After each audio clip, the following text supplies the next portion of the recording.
Hello मेरे प्यारे बच्चों, कैसे हैं आप लोग। उम्मीद है आप लोग ऊष्मीय प्रसार थर्मल एक्सपेंशन के सवाल लगा रहे होंगे। ठीक है, हम लोग जो कैलोरीमिति पढ़े थे उसी में मैं थोड़ा सा आगे पढ़ा दे रहा हूँ। जो लोग सीधे ये पहली क्लास देख रहे हो मैं उन्हें बता दूँ कि प्रॉपर हिंदी मीडियम के बच्चों के लिए ही मैंने ये क्लासेस शुरू की हैं, जिसमें एक अलग से आप मेरे चैनल पे जाओगे तो प्लेलिस्ट में अलग से हिंदी जिस पे लिखा होगा शुरू में या हिंदी मीडियम, वो क्लासें हिंदी मीडियम के बच्चों के लिए होंगी। बाकी दूसरी इंग्लिश मीडियम के लिए तो मैं पिछले 13 सालों से पढ़ा ही रहा हूँ। और बाकी मैं अपने बारे में नहीं बताऊँगा, अभी हम लोग सीधे पढ़ने चलते हैं। मेरे बारे में जानना होगा तो आप शुरू के वीडियोस देख लेना, उस पर आप लोग जान लोगे। ठीक है, बाकी इस चैप्टर की अगर क्लासेज आपकी छूट गई हैं तो अभी तो इस वीडियो को पढ़ लो, या बेटर हो तो ये जो ऊपर लिंक दिख रहा है ना, इस पर क्लिक करोगे तो इस पर वो शुरू के 2 वीडियो कैलोरीमिति के पहले 2 वीडियोस आ जाएंगे। आप उनको पढ़ लो, उसके बाद इसको पढ़ लेना, क्योंकि आपका मोबाइल है, आपका डेटा है, आपको पढ़ना है। लेकिन हाँ, पढ़िएगा ज़रूर। ठीक है, तो हम चलते हैं आगे। कैलोरीमिति की ये तीसरी क्लास है। इसमें हम लोग यहाँ तक पढ़ लिए थे कि किसी वस्तु को दी गई ऊष्मा उसके द्रव्यमान पे, उस पदार्थ पे और ताप परिवर्तन तीनों पे निर्भर करती थी। तो पदार्थ पे निर्भर करती थी, इसलिए एक अलग से चीज़ जोड़ दी गई जिसको हमने क्या नाम दिया, विशिष्ट ऊष्मा। ठीक है, जिसको हम इंग्लिश में कहते हैं स्पेसिफिक हीट कैपेसिटी। तो आज हम इस फार्मूले के बारे में ही सब कुछ पढ़ेंगे, या सी के बारे में। मास या द्रव्यमान क्या होता है आप जानते हो, ताप क्या होता है जानते हो, ये दोनों की दोनों फंडामेंटल क्वांटिटीज़ हैं। ठीक है, तो आज हम सी के बारे में और इस फार्मूले के बारे में पढ़ेंगे। तो सबसे पहले ये ध्यान दीजिएगा, डेल्टा क्यू यानी कि ऊष्मा को लेके अगर कोई पूछे आपसे कि साइन के साथ क्या मतलब है इसका, तो जब हम किसी वस्तु की बात करते हैं तो अगर हमने उस वस्तु को दी है तो ये अलग होगा, और उससे ली है तो अलग होगा। समझ गए। आप पानी को गर्म करने के लिए पानी को ऊष्मा देते हो, और पानी से बर्फ जमाने के लिए पानी को ठंडा करते हो। ठंडा करने का मतलब हम उससे ऊष्मा लेते हैं। फर्क समझ में आया। तो यही चीज़ यहाँ होगी। तो आप ये ध्यान देना, मास कभी नेगेटिव नहीं होगा। सी कुछ जगह नेगेटिव होगा जो मैं अलग से स्पेशल लिखवाऊंगा। अभी आप मान के चल सकते हो कि सी मैक्सिमम केसेस में पॉजिटिव ही होता है। ठीक है, तो अगर सी पॉजिटिव, एम पॉजिटिव, तो अगर डेल्टा टी की बात की जाए कि ये क्या है, तो ये ताप परिवर्तन है। अब ताप परिवर्तन प्लस होगा कि माइनस होगा, तो ये निर्भर करेगा। अगर हमने ताप को बढ़ाया, क्योंकि डेल्टा टी क्या होता है, फाइनल टेम्परेचर माइनस इनिशियल। हमेशा फिजिक्स में जहाँ भी डेल्टा लगेगा आपके लिए सिर्फ ये चेंज नहीं होगा, ये क्या होगा, फाइनल माइनस इनिशियल। तो अगर मैं आपसे कहूँ कि मैंने ताप को बढ़ाया, तो अगर मैंने टी बढ़ाया है तो बड़ा बाद वाला टी, फाइनल वाला टी ज़्यादा हुआ। घटाओगे तो कैसा आएगा, पॉजिटिव। तो डेल्टा टी कैसा रहा, पॉजिटिव। ये अंतर पॉजिटिव, ये पॉजिटिव। अब अगर ये पॉजिटिव है तो ये पॉजिटिव, ये पॉजिटिव, ये पॉजिटिव, ये दोनों पॉजिटिव थे ही, ये भी प्लस हो गया, सब प्लस। यानी डेल्टा क्यू कैसा रहा, पॉजिटिव। डेल्टा क्यू पॉजिटिव का मतलब हमने ऊष्मा दी। तो ये आप नॉर्मल लैंग्वेज में जानते हो कि किसी को गर्म करना है, गर्म करना है तो ताप बढ़ाना है, ताप बढ़ाना है तो ऊष्मा देंगे। लेकिन न्यूमेरिक फॉर्म में कैसे लिखते हैं या कैसे समझते हैं, तो याद रखना, अगर ये डेल्टा क्यू पॉजिटिव आया तो कन्फर्म है कि ऊष्मा दी गई है। ये लिख लीजिएगा, ये पूरी लाइन, ऊष्मा दी गई। अगर टी घटाए होते तो टी घटाने लगोगे तो अंतिम वाला ताप पहले वाले से कम होगा।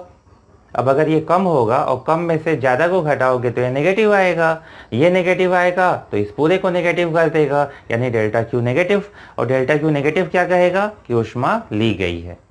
ये क्लियर रहेगा। तो आप इसमें जब रखना होगा तो अच्छे से बोर्ड लेवल पे भी, अगर ये स्कूल लेवल पे भी करना होगा, ऑब्जेक्टिव क्वेश्चन में तो फटाफट हम सॉल्व करेंगे, आपको हम शॉर्ट ट्रिक्स भी बताएंगे। लेकिन अगर कॉपी में सॉल्व करना होगा तो ये लिखोगे हमेशा कि T final minus T initial, सबको साइन प्लस तो डेल्टा क्यू प्लस, और अगर ये माइनस तो डेल्टा क्यू माइनस। प्लस का मतलब ऊष्मा दी गई, माइनस का मतलब ऊष्मा ली गई। इतना नोट कर लेना पॉज करके।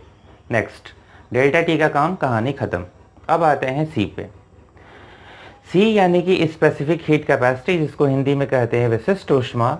ये किस पे निर्भर करती है, सी की परिभाषा और सी का फार्मूला पिछले वाले वीडियो में पढ़ लिए हो।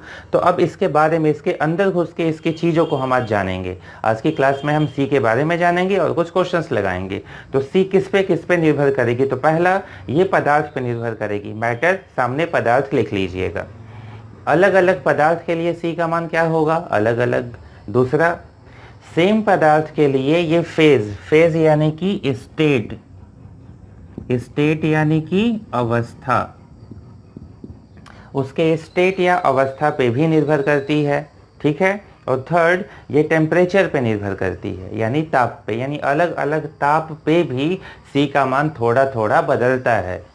इसी से 1 कैलोरी की डेफिनेशन में हम लोग एक स्पेशल टेम्परेचर लेते हैं, आप लोगों को याद होगा।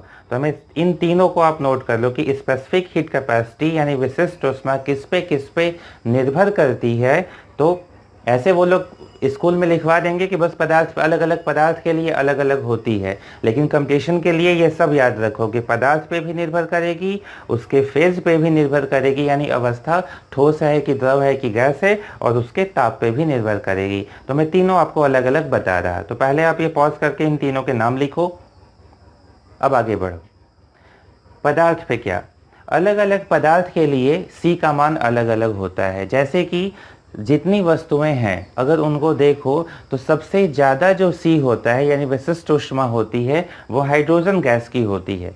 ये सारे वैल्यू जो मैं लिखूंगा अभी फ़िलहाल, जब तक मैं जूल न कह दूं तब तक मैं कैलोरी में ही लिख के बताया हूं आपको।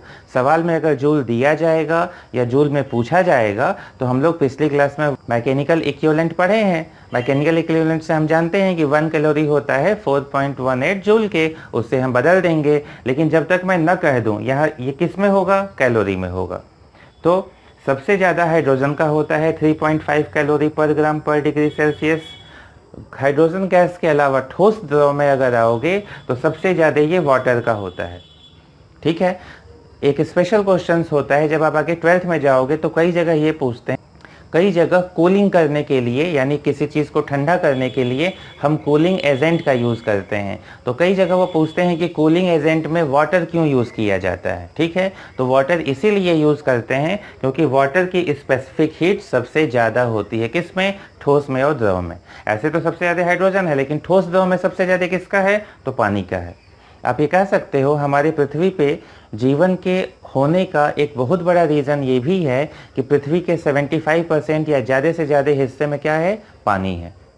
पानी के होने से क्या होता है, पानी के होने से ये होता है कि पानी की विशिष्ट ऊष्मा ज़्यादा होने से, ये ध्यान देना, सी ज़्यादा होने से, अगर सी ज़्यादा है तो ये ज़्यादा ऊष्मा लेगा लेकिन ताप में परिवर्तन कम करेगा। ये हम सवाल में देखेंगे।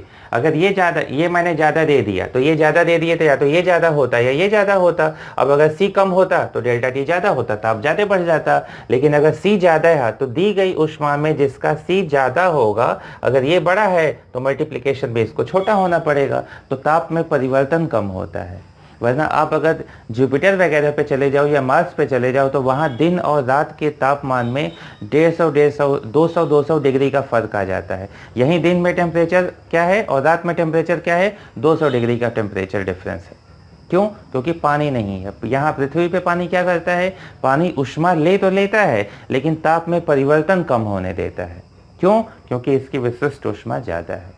समझ गए। तो हम दूसरे ग्रहों पे अगर लाइफ को सर्च करते हैं तो हम सबसे पहले ये नोटिस करते हैं कि वहाँ पानी है कि नहीं। सिर्फ पीने के लिए नहीं, ये दूसरे लिविंग बीइंग के शुरू होने के लिए, पेड़ पौधों के लिए, अगर हमें ऑक्सीजन बनाना हो पड़ जाए वहाँ उसके लिए, और साथ में टेम्परेचर कंट्रोल के लिए भी चाहिए होता है, ठीक है। फिलहाल आप शॉर्ट पे क्या क्या लिखोगे, सबसे ज़्यादा हाइड्रोजन, उसके बाद पानी। मिनिमम किसके लिए होता है तो लिख लेना, सी का मान मिनिमम होता है एक्टिनियम के लिए, ये 0 है, 0.02 कैलोरी पर ग्राम पर डिग्री सेल्सियस, और रेडॉन के लिए वो भी लगभग इतना ही होता है। तो ये किस पे निर्भर किया, अलग अलग पदार्थ का अलग अलग। सेकेंड समझाता हूँ, फेज। अवस्था में भी देखा गया तो अलग अलग अवस्था में, जैसे मैं H2O की बात कर दूं तो सेम H2O के लिए आइस यानी बर्फ की वैल्यू 0.5 आई, वाटर यानी पानी की वैल्यू आती है 1, ये 1 है,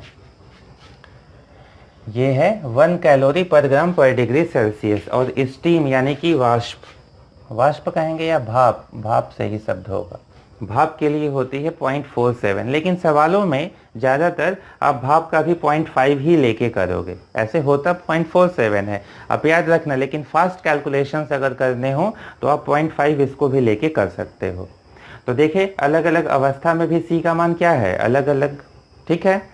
तीसरा क्या है, ताप।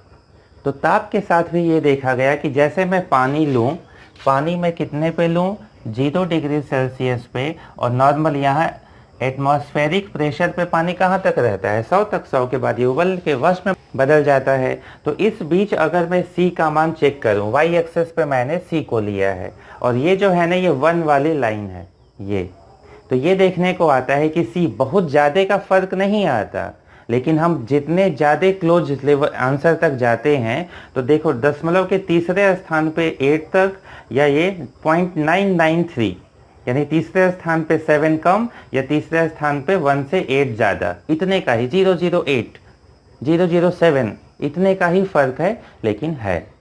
तो अलग अलग ताप पे C का मान क्या है, अलग अलग। तो पानी के लिए कोई आपसे पूछे तो ये याद रखना, ये जीके या एक अलग तरह का सवाल है कि पानी का जो C होता है ये शुरुआत में घटता है और फिर बढ़ता है।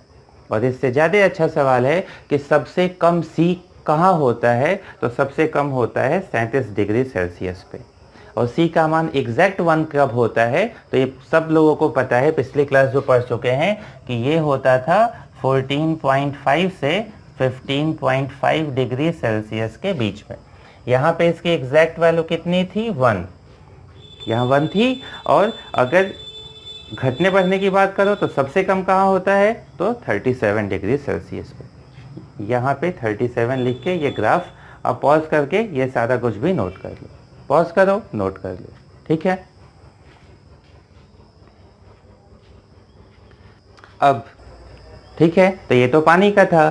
ताप के साथ जब दूसरे पदार्थों का भी ऐसे ही चेक किया गया C का मान, तो एक साइंटिस्ट थे डिबे, DEBYE, डिबे ने काफ़ी सारा रिसर्च किया और उन्होंने एक ग्राफ हमें दिया था कि अगर हम C और ताप के साथ, किस ताप के साथ, केल्विन ताप, वो जो ताप मैंने दिया है लिखा मैंने T है, लेकिन ये क्या था, डिग्री सेल्सियस पानी के लिए, क्योंकि 0 से 100 डिग्री के बीच पानी होता है। ये ताप जो किस में बना रहे हो, केल्विन में, तो यहाँ केल्विन लिख लेना। और अगर C के बीच हम ग्राफ देखें तो ये 0 केल्विन यानी कि आइडियल शून्य ताप से ऐसे ये बढ़ता है, लेकिन बाद में देखा गया तो ये लगभग नियत हो जाता है। तो जिस समय ये लगभग नियत होना शुरू होता है, यानी ये कह रहा ना कि अब ताप बढ़ा रहे हो, शुरू में तो C ऊपर जा रहा है यानी C बढ़ रहा, लेकिन यहाँ आने के बाद अब इसमें कोई परिवर्तन नहीं हो रहा। अब C कितना है, तो यहाँ के लिए C यही हाइट, यहाँ के लिए यही हाइट, यहाँ के लिए यही हाइट। शुरू में हाइट बदल रही यानी C बदल रहा। तो वो ताप जिसपे के बाद ये लगभग नियत हो जाता है उसको TD यानी कि डिबे टेम्परेचर कहते हैं। तो आप ये लाइन डिबे टेम्परेचर और ये ग्राफ लिख लेना शुरू के पॉइंट्स पे। अगर स्टार्टिंग में मैं पूछूं कब, at very low temperature C proportional होता है TK के क्यूब के, इसको हम कहते हैं डिबे लॉ। तो ये ग्राफ जिसके बाद नियत होता है वो डिबे टेम्परेचर, और वेरी लो टेम्परेचर काफ़ी कम ताप पर, ये लिख लीजिएगा, काफ़ी कम ताप पर, यानी कब की मैं बात कर रहा हूँ, 0 केल्विन से 10 केल्विन 15 केल्विन यानी -200 डिग्री सेल्सियस पीछे, -240 डिग्री सेल्सियस पीछे, 0 डिग्री सेल्सियस से उतना पीछे, उतने ठंडे में जाओ। तो उस ठंडे स्थान पे अगर जाएंगे ताप पे तो ये प्रोपोर्शनल होता है, यानी C T के साथ बहुत तेजी से बढ़ता है। क्यूब में बढ़ रहा ना, ये ताप डबल करोगे ये 8 गुना बढ़ेगा, लेकिन शुरू में बढ़ तो जाता है, डिबे टेम्परेचर के बाद ये लगभग कांस्टेंट हो जाता है। और सबका जो डिबे टेम्परेचर आता है ना, ये कह सकते हो ये मैक्सिमम पदार्थों का अप्रॉक्सीमेटली रूम टेम्परेचर के ही आसपास होता है। रूम टेम्परेचर यानी कि किसी का आएगा 30, किसी का आएगा 22, किसी का आएगा 40। तो इसमें होता क्या है, यानी 20 डिग्री के बाद अब इसमें कोई चेंज नहीं होना, लगभग मान क्या है, कांस्टेंट है। तो हम तो नॉर्मल टेम्परेचर पे ही काम करते हैं। तो हम जिस समय काम करेंगे, इस मार्कर का, लोहे का, इस बोर्ड का, अभी C ज़्यादा नहीं बदलेगा। तो हम लोग जो सवाल करेंगे उसमें C क्या लेके चलेंगे, नियत, क्योंकि हम जो सवाल देंगे वो आसपास देंगे कि 20 डिग्री से 40 डिग्री बढ़ाना है। या 60 डिग्री से 100 डिग्री बढ़ाना है, तो ज़्यादा टेम्परेचर पे तो ये नियत है, लेकिन बहुत कम ताप पे अगर आपसे पूछा जाए तो सवाल नहीं पूछेंगे, बस यही पूछ सकते हैं। तो याद रखना कि ये फार्मूला होता है और किसका लॉ है, तो डिबे लॉ है। तो ये किसके किसके साथ, सी का ताप के साथ परिवर्तन था। ठीक है, आप नोट कर लो। इसमें ज़्यादा ऐसे ही चीज़ें, छोटे छोटे क्वेश्चंस आते हैं, पढ़ लिए रहो कि एक साथ नोट कर रहे हो, मेरे से सुन रहे हो, दोबारा कभी वीडियो सुन लेना बस एक बार, तो ये चीज़ें अपने आप आपको याद हो जाएंगी। और ये इंपॉर्टेंट क्वेश्चंस होते हैं, देखोगे तुरंत आंसर दे दोगे। तो हम जिस ताप पे काम करते हैं उस ताप पे एक पदार्थ के लिए एक अवस्था में, पदार्थ भी एक, सेम अवस्था, ठोस है तो ठोस, द्रव है तो द्रव, गैस है तो गैस, तो एक पदार्थ और एक अवस्था के लिए डिबेट ताप के बाद तो ये परिवर्तित हो नहीं रहा, तो हम लगभग सी को क्या मान लेते हैं, नियत। लेकिन नियत हमेशा के लिए नहीं है। कब है, एक पदार्थ लिए हो, एक ही अवस्था में लिए हो और नॉर्मल ताप पे हो, तो नॉर्मल ताप पे हो यानी डिबेट ताप के बाद हो, तो उसके बाद बहुत ज्यादा परिवर्तन नहीं होता। तो अगर सी नियत हो गई, तो अब अगर मैं ये पूछूं कि ये किस पे निर्भर नहीं करता,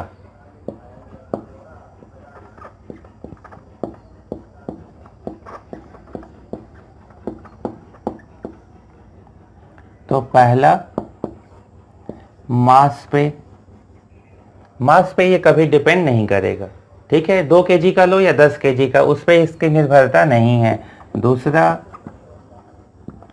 शेप पे, यानी कि गोल है, बेलन है, रॉड है, क्या है, स्क्वायर है, प्लेट है, उस पर कोई मतलब नहीं है। और तीसरा साइज पे, साइज यानी कि 2 लीटर का है कि 10 लीटर का है, उस पर भी कोई फर्क नहीं पड़ता। तो ये तीनों चीज़ों पे ये निर्भर नहीं करता, पिछली तीनों चीज़ों पे निर्भर करता है। तो ये फटाफट आप नोट कर लो। हो गया। अब इसको लेते हुए एक साइंटिस्ट थे, 2 लोग थे, ड्यूलोंग पेटिट लॉ एक होता है, ये 8th क्लास में हम लोग पढ़ते हैं लेकिन बाद में आप लोग भूल जाते हो। तो ड्यूलोंग पेटिट लॉ क्या कहता है कि for elemental solids, for elemental solids, पहली चीज एलिमेंटल को अंडरलाइन करना और दूसरा सॉलिड को, मल्टीप्लिकेशन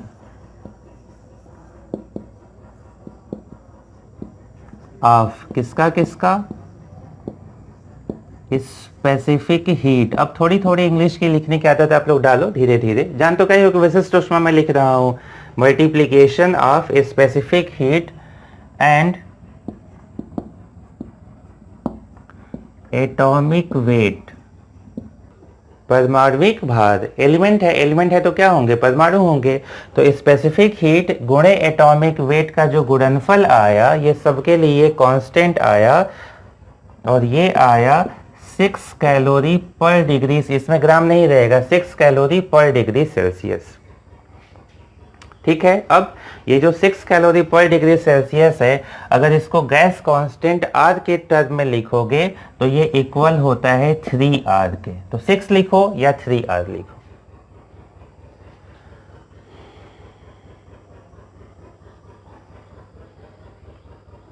ठीक है, तो ये आप नोट कर लो कि ड्यूलोंग पेटिट लॉ से एलिमेंटल सॉलिड के लिए ये होगा। इसका मतलब क्या हुआ कि जिसका एटॉमिक वेट ज़्यादा होगा उसकी स्पेसिफिक हीट कम होगी। तो लिख लीजिएगा, परमाणविक भार ज़्यादा यानी विशिष्ट ऊष्मा कम, परमाणविक भार ज़्यादा विशिष्ट ऊष्मा कम। नेक्स्ट, अब एक अलग से स्टार बना के ये पॉइंट आप नोट कर लेना। क्या लिखना है कि C का मान, value of C may be negative, may be negative। C हमेशा पॉजिटिव, मैंने शुरू में बताया ना, मैक्सिमम केसेस में C पॉजिटिव होता है, लेकिन ऐसे आपसे कोई पूछ ले कि C पॉजिटिव होता है, नेगेटिव होता है, 0 होता है, तो आप कहोगे C कुछ भी हो सकता है।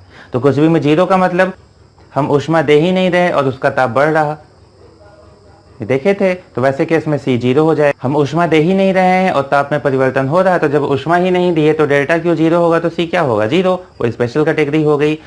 99% से ज़्यादा चीज़ों के लिए C कैसा होता है, पॉजिटिव होता है। लेकिन अगर वो यही आपसे पूछ दें कि कैसा होता है, तो याद रखना वैल्यू ऑफ C नेगेटिव भी हो सकती है, विशिष्ट ऊष्मा नेगेटिव भी हो सकता है, ठीक है। और किसके लिए होता है, तो ये लिखिएगा आप, सैचुरेटेड वेपर,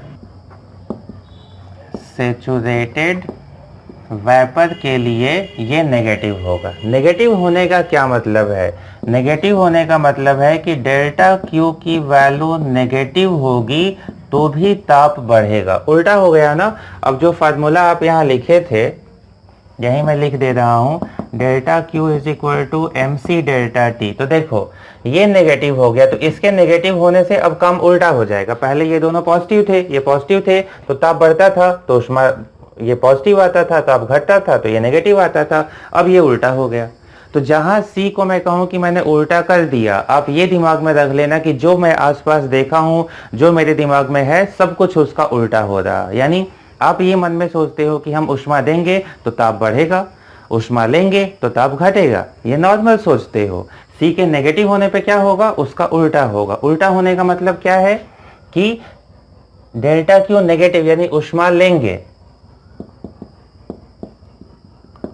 ऊष्मा लेंगे और ताप बढ़ेगा, ऊष्मा लेंगे और ताप बढ़ेगा, या कह सकते हो ऊष्मा देंगे और ताप घटेगा। तो ये चीज आप अलग से स्टार, इसीलिए स्टार बनवाए क्योंकि इसमें दो चीजें हैं। किसके लिए, तो सैचुरेटेड, सैचुरेटेड को हिंदी आप जानते हो, ये वाष्प की बात होती है, जो ह्यूमिडिटी या वाष्प होती है ना कमरे में, उसकी बात होती है। तो सैचुरेटेड वाइपर नाम याद रखना कि सैचुरेटेड वाइपर का ये नेगेटिव होता है। नेगेटिव विशिष्ट ऊष्मा का क्या मतलब है कि काम उल्टा होगा। उल्टा का क्या मतलब है कि हम ऊष्मा देंगे तो उसका ताप घटेगा और ऊष्मा लेंगे तो ताप बढ़ेगा। तो ये स्पेशल चीज़ भी जादू देखने को हमें मिलती है, और वो जादू किस में देखने को मिलती है, सैचुरेटेड वाइपर में। तो ये बहुत कम जगहों पे ही ये होता है, तो इसको आप नोट कर लो, ये स्टार वाला पॉइंट है, ठीक है। तो इतना तो हम समझ गए। अब हम चलते हैं इस पे कुछ क्वेश्चंस करते हैं फटाफट। कुछ बेसिक क्वेश्चन मैं आपको देता हूं कि आपको पहले फार्मूले की प्रैक्टिस हो जाए। हमारा फार्मूला क्या है, delta Q is equal to M S delta T. तो पहला सवाल कि यहाँ मैंने दिया है एक बीकर, इस बीकर में है पानी, क्या है, वाटर, मास दिया गया है 10 ग्राम, इनिशियल टेम्परेचर है 5 डिग्री सेल्सियस, ठीक है। अब वाटर के बारे में ध्यान रखना, वाटर की स्पेसिफिक हीट वो आपको नहीं देंगे, वो तीनों लिखा है ना, तो वो मान के चलेंगे कि पानी का तो आपको पता ही है, आप इतना पढ़े लिखे हो, तो वो नॉर्मल क्वेश्चंस में नहीं देंगे। दूसरे पदार्थ का देंगे, पानी का नहीं देंगे, वो आपको याद रखना पड़ेगा। नेक्स्ट सवाल ये है कि आप नोट कर लो, ताप 35 डिग्री तक बढ़ाने के लिए, 35 डिग्री तक बढ़ाने के लिए आवश्यक ऊष्मा बताइए, आवश्यक ऊष्मा बताइए। नोट कर लिए। तो ये सबसे बेसिक सवाल मैं आपसे करा रहा, तो देखो क्या है, मास की वैल्यू अगर दी है 10 ग्राम, तो मास की जगह हमने रखा 10, एस की वैल्यू कितनी है 1 होती है वाटर के लिए। डेल्टा टी क्या रखें, क्या डेल्टा टी 35 है, नहीं, डेल्टा टी मतलब ताप का परिवर्तन। 5 से 35 गए हो, तो 5 से 35 गए तो कितने का अंतर आया, 30 का। तो जो 30 का डिफरेंस है वही यहाँ रखोगे। आंसर कितना आया 300। ये जूल में आया कि कैलोरी में, तो यहाँ सबसे ज़्यादा जान लो, बड़े क्वेश्चंस का ये जो छोटा सा हिस्सा होगा, इसमें मैं अभी आपको बता दूं, आपसे भी सबसे ज़्यादा जो गलतियां होंगी वो ये होंगी कि ये कभी कैलोरी लिखोगे, कभी जूल लिखोगे। तो ये ध्यान रखना, जब तक ये 1 लिए हो, ये किस में है, कैलोरी में। अगर उन्होंने जो ऑप्शन दिया है मल्टीपल चॉइस क्वेश्चंस में जूल में दिया है, तो आप 300 जूल पे मत टिक कर देना, या वो गोला मत भर देना, इसको आप चेंज करोगे और 300 इंटू 4.18 या 4.2 करके मल्टीप्लाई करोगे, और ये किस में आएगा, जूल में आएगा। तो मैं बहुत इजी क्वेश्चंस में आपको वो छोटे छोटे पॉइंट्स अभी बताऊंगा जो आप गलतियां करते हो। तो पहली गलती, ये 1 के साथ जो आता है कैलोरी में, जूल में होगा तो अलग से बदलेंगे। नोट कर लिए। सेकेंड क्वेश्चन, सेम अमाउंट में ले रहा, मैं बस आपको गलतियां बता रहा कि मिस्टेक्स क्या होती हैं। अब क्वेश्चन थोड़ा इंग्लिश में लिखो, क्योंकि ये वाली जो पार्ट होती है ये मिस्टेक आप इंग्लिश वाले लाइन में ही करते हो। क्वेश्चन क्या होगा,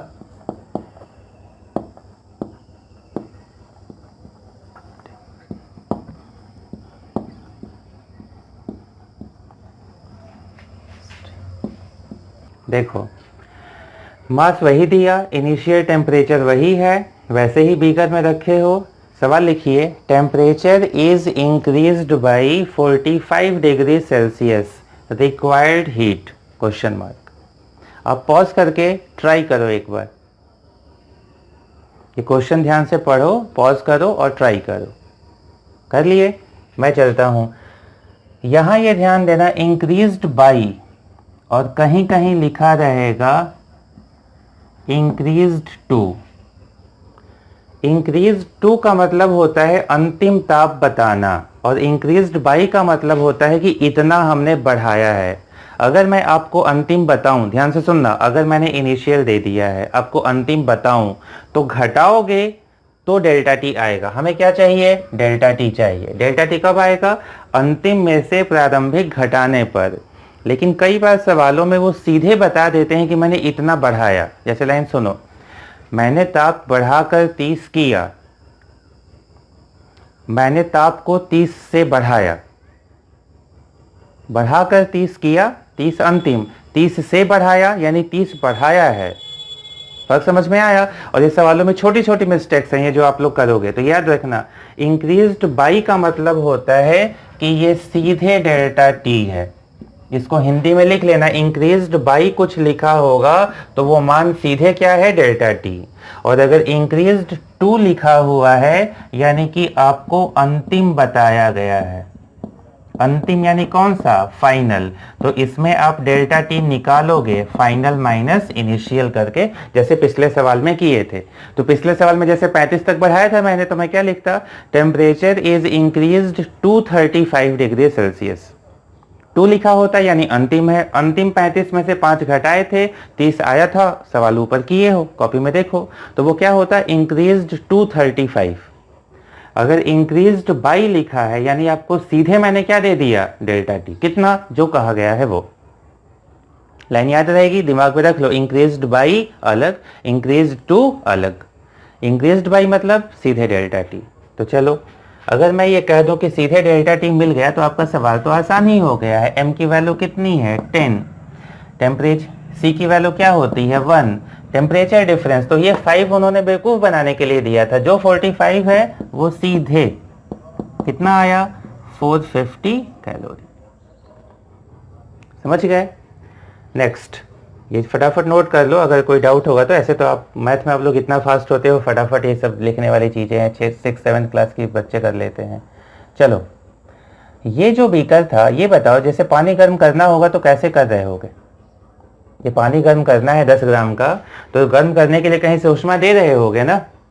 मान लो हम नीचे से इसको गर्म कर रहे हैं, तो ये बताओ, ये जो नीचे से गर्म कर रहे हैं, तो ये किसी बर्तन में पानी रखे हो कि बस पानी ही है? नो डाउट किसी बर्तन में है। तो जब गर्म करोगे तो बस पानी का ताप बढ़ेगा कि बर्तन का भी बढ़ेगा? सर बर्तन का भी बढ़ेगा। तो बर्तन को भी तो ऊष्मा जा रही। क्या सिर्फ इस हीटर ने 450 कैलोरी ऊष्मा ही दी है? 450 कैलोरी तो सिर्फ 45 डिग्री पानी का बढ़ने के लिए चाहिए। लेकिन अगर पानी का बढ़ा है तो जितना पानी बढ़ा है, पानी से पहले ऊष्मा तो बर्तन को मिली थी, तो साथ में बर्तन भी तो बढ़ा। पानी उबाल के छूते हो गैस पे, हाथ जलता है कपड़े के बिना?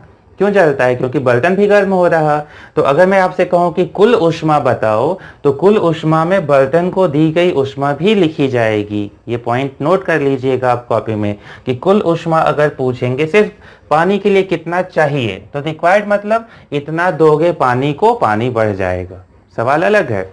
मैं पूछूं कुल ऊष्मा, तो कुल में हमें इसका भी लिखना पड़ेगा। तो इसके बारे में मैं आपको बता दे रहा कि ये जो बीकर है, बी मतलब बीकर, बीकर का मास उन्होंने दिया है 50 ग्राम। 10 ग्राम पानी 50 ग्राम के बीकर में रखा था, और इसकी जो विशिष्ट ऊष्मा है वो है 0.12 कैलोरी पर ग्राम डिग्री सेल्सियस। अब आपको बताना है टोटल हीट। सेम क्वेश्चन है, ये दो चीजें देके मैं टोटल हीट पूछ रहा। पॉज करिए, ट्राई करिए।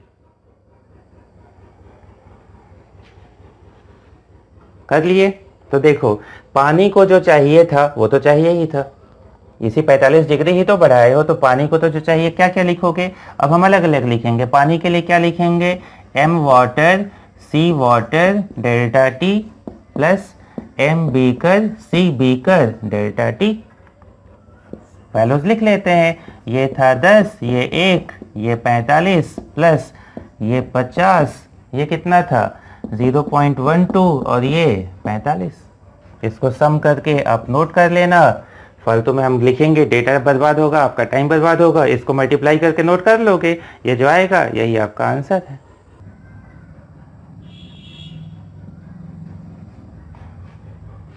ये 450 आया, ये मल्टीप्लाई करोगे 270 होगा, ऐड कर दिया 720 आ गया। मैंने मैथ ऐड करके लिख दिया, क्या फटाफट नोट कर लोगे, ये तो काम आप कर ही लोगे। तो ये समझ में आया। टोटल में उस बर्तन वाली ऊष्मा भी हम ऐड करते हैं, और इसके लिए मुझे सवाल में उस बर्तन का भी मास और बर्तन की भी स्पेसिफिक हीट बतानी पड़ रही है। बतानी पड़ रही है ना? आप इसको नोट कर लो।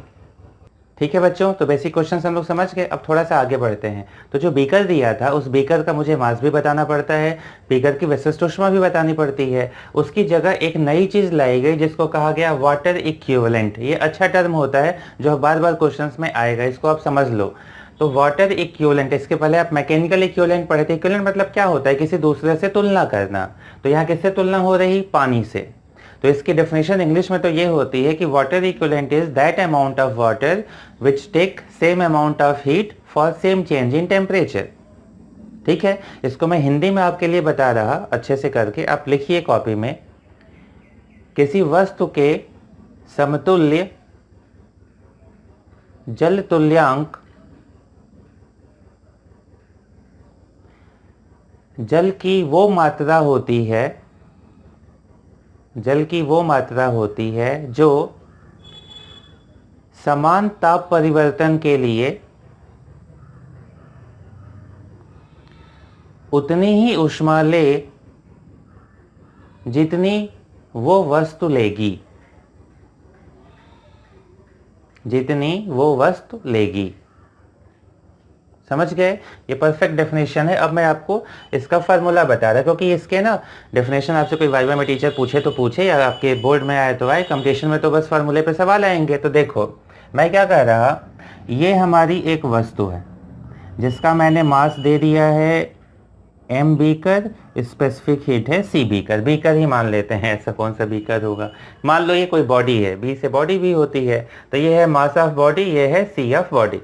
ठीक है, मैं कह रहा इसके समतुल्य मुझे वाटर इक्विवेलेंट बताओ कि कितना वाटर इसके इक्विवेलेंट होगा, और उसको मैं मान लेता हूं मास ऑफ वाटर। ध्यान से समझना, एक ही बार में सब क्लियर हो जाएगा। तो देखो, अगर मैं कहूं कि किसी बॉडी के समतुल्य ये उसका जल तुल्यांक है, तो आप कहोगे कि दोनों समान ताप परिवर्तन के लिए मैं दोनों का ताप डेल्टा टी बढ़ाऊंगा तो समान ऊष्मा लेंगी। दोनों का डेल्टा टी भी सेम होगा, दोनों ऊष्मा भी, ये जितनी ऊष्मा लेगा ये भी उतनी ही लेगा, क्योंकि तभी तो जल तुल्यांक की परिभाषा पे आ पाएंगे। तो देखो, इसके लिए हम क्या लिखते कि डेल्टा क्यू इक्वल होता किसके? तो mass of body C of body into delta T, वही ऊष्मा उतना ही ताप। वाटर के लिए आओगे तो लिखोगे delta Q is equal to mass of water into 1, ये इंटू इंटू मल्टीप्लाई है, 1 क्या है? 1 डेल्टा क्यू का फार्मूला क्या होता है? तो m इंटू सी इंटू डेल्टा टी। तो पानी का c कैलोरी में क्या होता है? 1 इंटू डेल्टा टी, और डेल्टा टी तो दोनों का क्या रखना है? सेम। तो जब ये आप अपने समीकरण 1 और इक्वेशन 2 को रिलेट किए, दोनों का लेफ्ट सेम, दोनों का डेल्टा टी सेम, तो अगर ग्रीन वाला टर्म सेम है तो ये जो रेड वाला टर्म है ये भी तो सेम होगा। आए समझ में? भाई इक्वल करोगे तो डेल्टा टी से डेल्टा टी कैंसिल हो जाएगा, तो ये किसके बराबर है? इसके। तो हमें क्या मिला? हमें ये मिला कि वाटर इक्विवेलेंट बराबर होता है M B into C B के। यानी कि पहली चीज़ तो ये ध्यान देना कि ये जब आप काम कर रहे थे तो आपने वन लिया है। वन किस में होता है? कैलोरी में। यानी ये जो कहानी आगे बढ़ेगी ये किस में बढ़ेगी? कैलोरी में। अगर जूल में बदल दिए सवाल उल्टा हो जाएगा, क्योंकि यहाँ वन किस यूनिट में लेते हो? कैलोरी। जूल में तो वन नहीं होता। अब यहाँ क्या होते हैं, अगर आप वन की जगह पे जूल में भी यही लिख के चलने लगे तो पूरा क्वेश्चन उल्टा। तो पहली चीज़ ये स्टार बना के लिखना, ये वाला तब चलेगा जब कैलोरी लेके हम चल रहे हैं। यानी इसको लेके चलोगे तो आंसर किस में आएगा? कैलोरी में। ठीक है, जूल के लिए बदलना पड़ेगा। दूसरा, वस्तु का जल तुल्यांक अगर मैंने आपको दे दिया तो मैंने एक तरह से आपको मास और सी अलग अलग ना देके दोनों का मल्टीप्लिकेशन दे दिया है। दोनों का मल्टीप्लिकेशन। इसको ऐसे समझो कि मैं जो पिछला सवाल ऊपर कराया हूं, मैंने मास ऑफ बीकर 50 ग्राम अलग बताया, बीकर का सी अलग बताया। उसकी जगह मैं सीधे ये कह देता कि बीकर का वाटर इक्विवेलेंट 6 ग्राम है। तो जहां मैं 6 कहता है ना, ये बेसिकली 6 क्या होता? ये 50 इंटू 0.12 का मल्टीप्लिकेशन होता। तो मैं दोनों को अलग अलग ना बता के, अगर आपके साथ सहूलियत से आना चाहूँ कि आप जल्दी सवालों को कर लो, तो मुझे दोनों का मल्टीप्लिकेशन मैं बता दूंगा और तो आपके लिए ईजी हो जाएगा। तो कभी भी आज के बाद अगर मैं कहूँगा कि वाटर इक्विवेलेंट इतना है, तो आपका ब्रेन क्या कहेगा? अच्छा, एम इंटू सी का मल्टीप्लिकेशन सवाल में दिया है। वाटर इक्विवेलेंट को वाटर इक्विवेलेंट के नाम से मत जानना, जो है उसके अंदर की छिपी हुई चीज को पहचानो कि वाटर इक्विवेलेंट से सवाल देने वाला आपको क्या देना चाहता है। वो आपको उस वस्तु के एम और सी का गुणनफल एक बार में देना चाहता है, उसी को हम कहते हैं वाटर इक्विवेलेंट। ठीक है, ये नोट कर लीजिए। ये सारा पॉइंट जो मैं बोला हूं एक बार सुन के नोट कर लो, क्योंकि हर जगह ये, कई जगह ये यूज होगा, आप कह सकते हो। तो चलो पॉज करके नोट कर लो, एक सवाल लिखो। मैं यहीं पे बना देता हूं। ये हमारा बीकर है। बीकर में पानी जो है, मास of water 50 gram, initial temperature 10 degree Celsius,